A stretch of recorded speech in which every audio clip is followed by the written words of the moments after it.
the day of the flood was Miss Connie's birthday. So she was in the home when a neighbor knocked on her door and said, "You all have to get out. The water is rising and you all will not be safe if you stay home." The water approached her home and was about 4 foot in her home. They lost absolutely everything except for a kitchen table and about a quarter of a maybe 20-foot trailer Connex is what is left in their home. It's been completely gutted, and currently we're hanging sheetrock. So we've made some progress. They've been displaced for 5 months.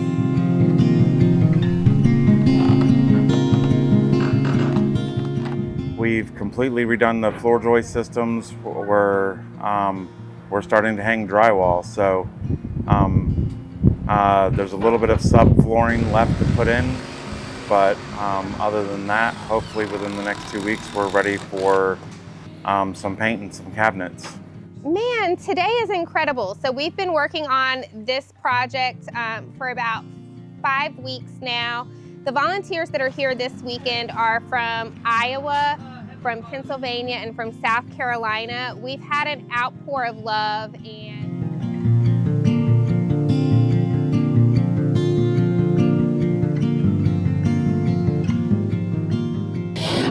first, we found Cherie on Facebook, and we were coordinating with her. Not only myself have come down, my husband Tom, my sister Amanda, and brother-in-law Tim are also here. We bring down a full trailer load of supplies that we took to Heartland Fellowship last night. For me, it's been more the small river communities. So initially this was going to be on the Nolichucky USA Raft, but they redirected efforts after the ban for commercial traffic being on the river. My husband is a contractor. He owns a business in Pennsylvania. My brother-in-law is a maintenance property manager in Williamsport. Me, I work for the Commonwealth of Pennsylvania, so I'm an office girl. So thus far after the hurricane, we've done the Bean Tree Cafe in Hartford, Tennessee, which is another small river community that I was wanting to go help. Was mostly just helping out wherever I could, jumping in, helping out wherever I could, passing tools back and forth. I was with Kenneth up over there, partnered up with him.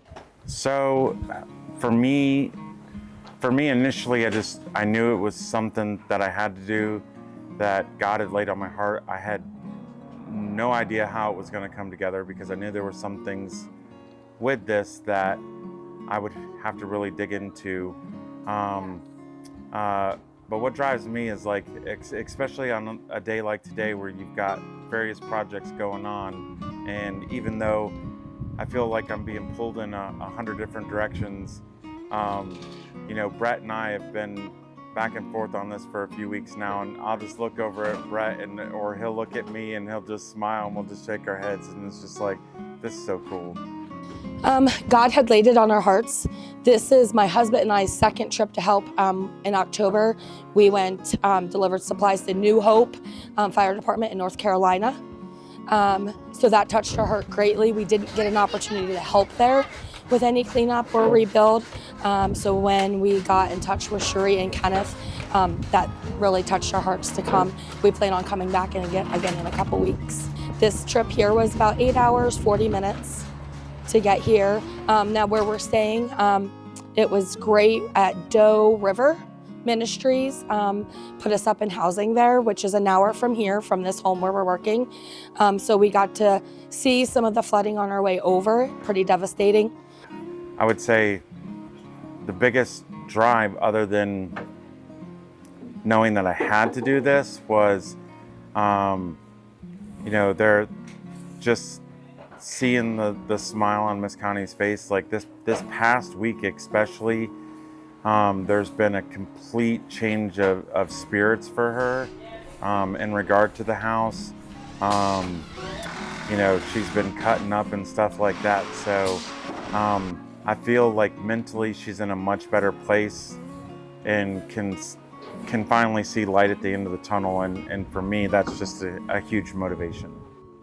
So everything is not donated. We've been very blessed to do some connectivity. One of our main objectives, my main objective, is to resource materials and funding for flood victims. So we've been very blessed that this is about a $90,000 project. They did receive about $28,000 from FEMA. A lot of the material was acquired from God's Warehouse, and some of the other material has been sourced by 72 The Mission. We've worked on 2 different grants for Miss Connie, and we're hopeful to see those come through.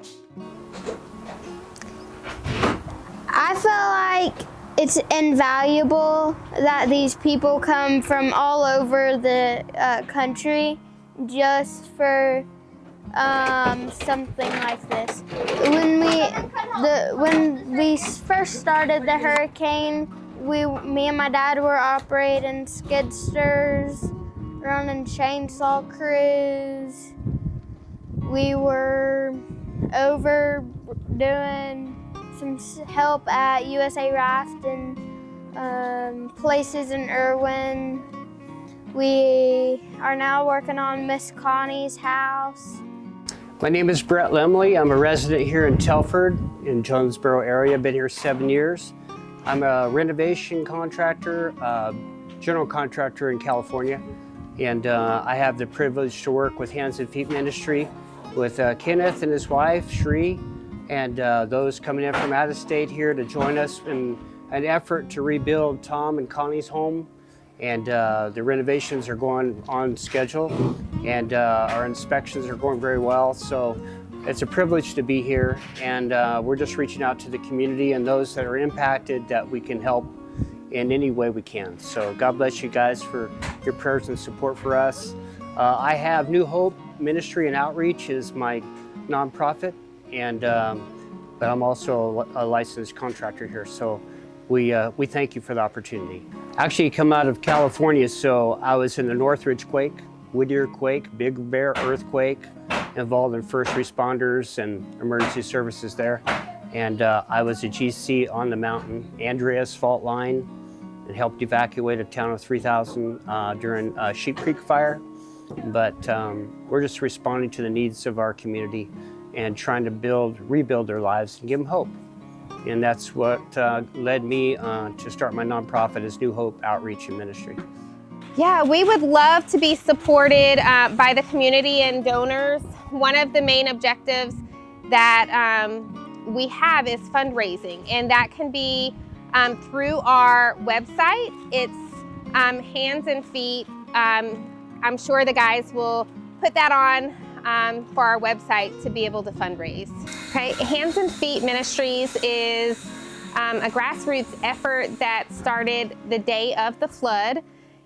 We were at the high school as individuals were being rescued and airlifted and brought in by EMT, and we wanted to ensure we were helping our community.